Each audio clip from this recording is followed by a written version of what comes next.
theme of the afternoon session is Earth science and disaster after genomics. But I'd like to talk more about the so-called human-induced disaster, which is more closely linked with the big data. And title of my subject in the program is big data, big opportunities, ICT security and the protection of privacy. But I slightly changed the title to focus on the changes now taking place regarding the big data. This is now the paradigm and the way we play with big data is changing, and I feel that is the biggest thing. So therefore, I talk about 6 points.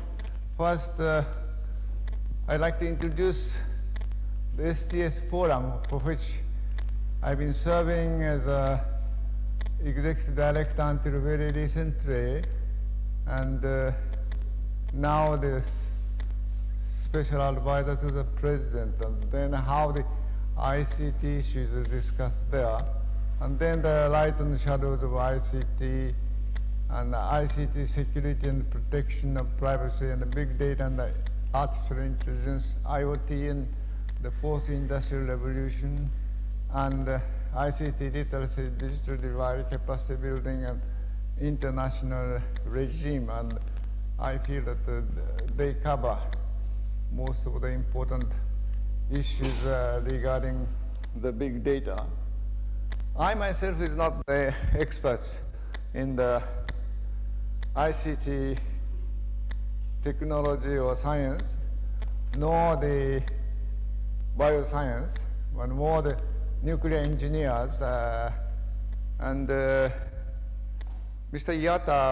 Iwata will give a special presentation about Fukushima, but as a nuclear engineer, particularly working in the IAEA in Vienna for 10 years, I felt that the nuclear sector is already the typical big data area, starting with the design, construction, operation, and maintenance, but also the way that big data used even for the nuclear facilities are changing.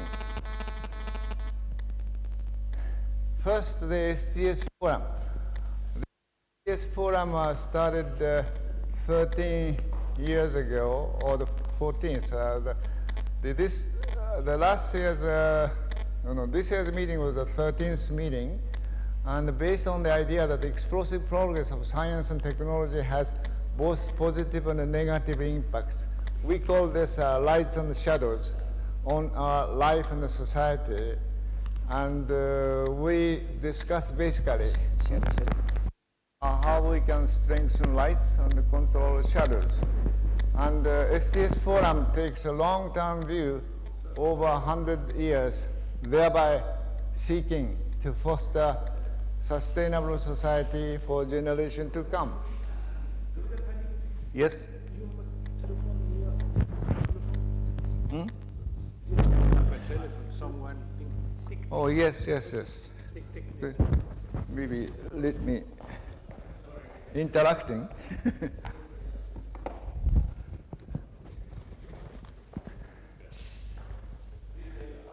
And around 1,000 participants from about 100 countries engage in lively discussion for 3 days every October at the Kyoto International Conference Center in Kyoto, Japan. We have already reserved this facility for the coming 10 years, every year.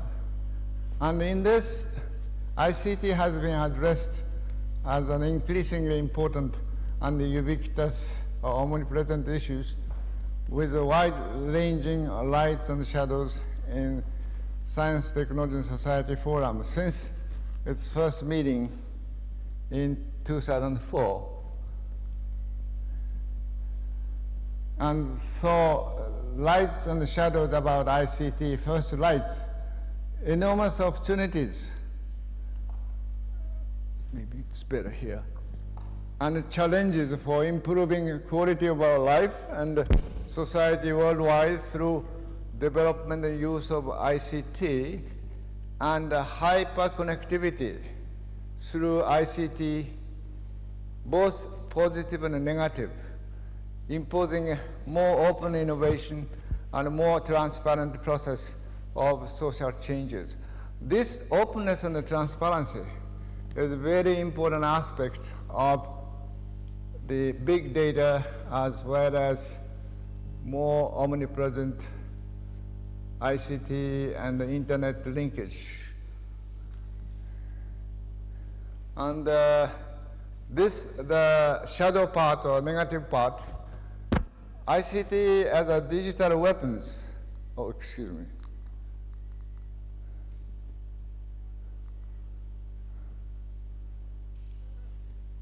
can be the newest and most dangerous weapons of mass destruction, creating ABCD threat. D stands for, of course, digital threats. This is not my idea, but this is a summary of the discussions we had in the STS forum. And paradigm now shifting in ICT, involving all aspects of human activity on a global scale through accelerating development and the use of ICT and game changes in ICT by big data since early 21st century. I feel this is the most important part. This morning we discussed the kind of question-driven or hypothesis-driven big data. But now the big data are changed or developed in two ways, or so-called N by N approach. And the one-way approach, creating your own interpretation or your models of the real world. No more sufficient, as Iwata-san mentioned, this interface between real world and cyber world is changing in a very complex manner. And important point is that the gap between cyber world and the real world is not necessarily the narrowing, but maybe diversifying and increasing the complexity. And the typical issue is security and the protection of privacy. Now the greater awareness is required on cybersecurity in government, private sector, infrastructure, and the research institutions, of course, including users of the system.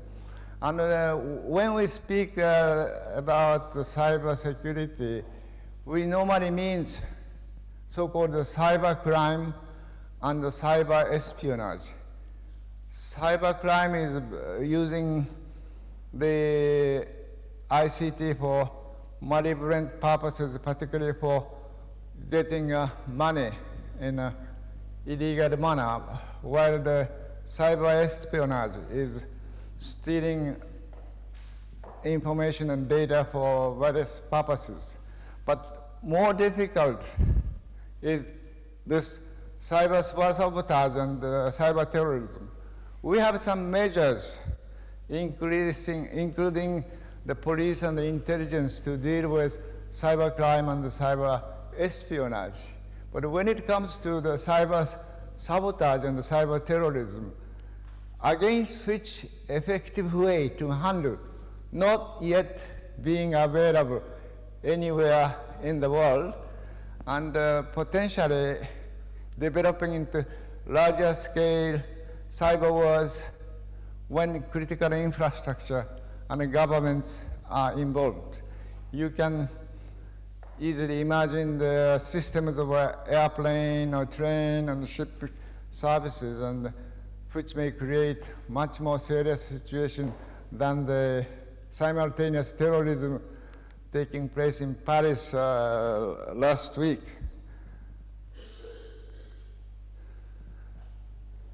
And regarding the big data and artificial intelligence, we have limitless opportunities and expectations regarding the big data.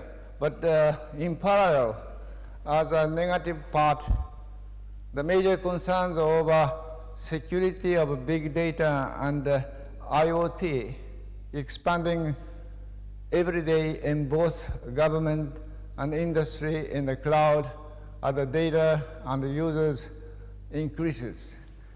And very often the 4 dimensions are mentioned as a character of the rapid changes of the big data. That is volume, variety, velocity, and veracity.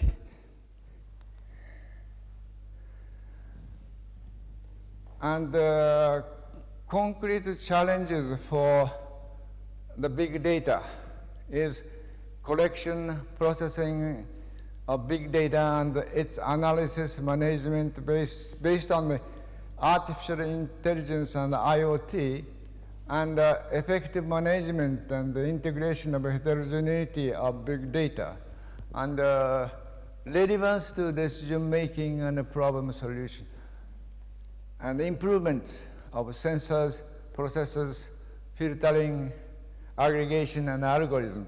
This is again typically the difficult and complex relation between cyber world and the real world. And those who are involved in the internet or the cyber world tend to think, particularly the younger generation, the cyber world is more real than the real world.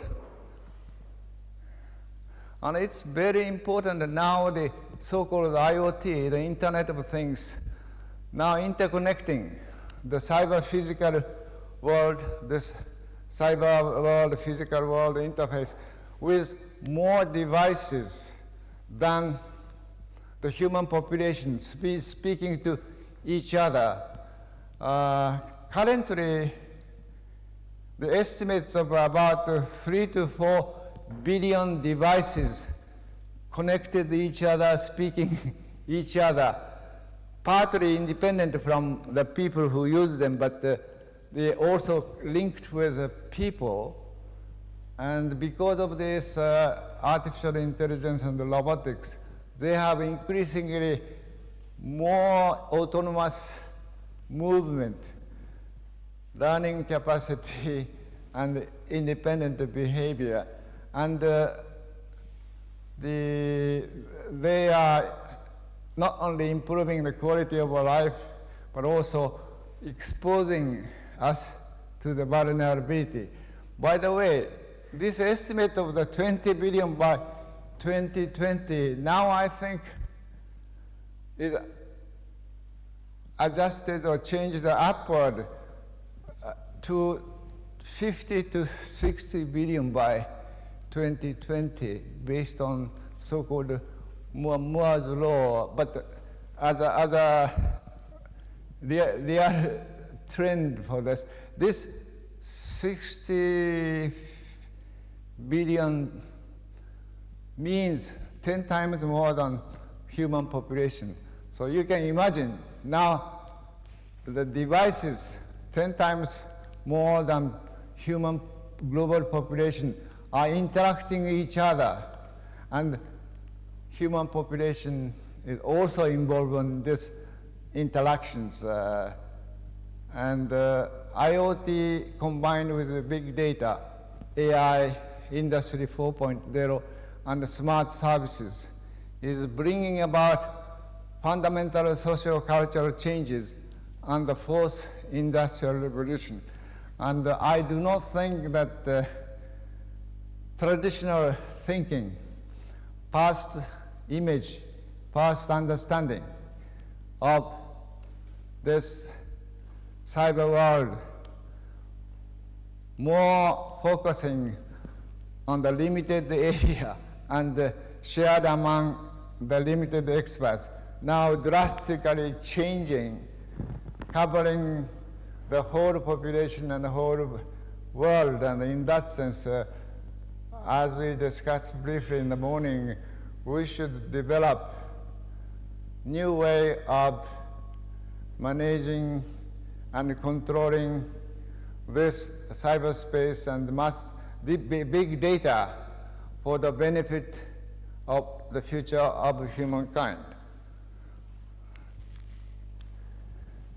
And at the same time, the negative aspect like widening gaps between technology and the societal capacity, between well-informed and poorly informed, and between industrialized countries and developed countries are at least reduced, if it's not fully solved. And the reality is widening gaps rather than narrowing gaps.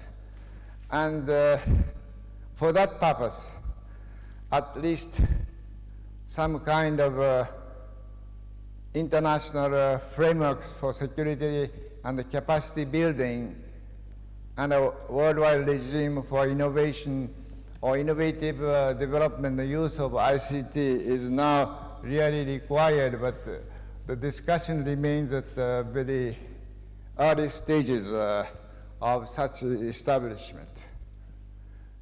Again, I'd like to invite you to this annual meeting of STS Forum, in which ICT, as I said, is increasingly the central issues, both lights and shadows, positive and negative part. And I have a few more remaining brochures explaining the next year's meeting. So anyone interested in, please let me know.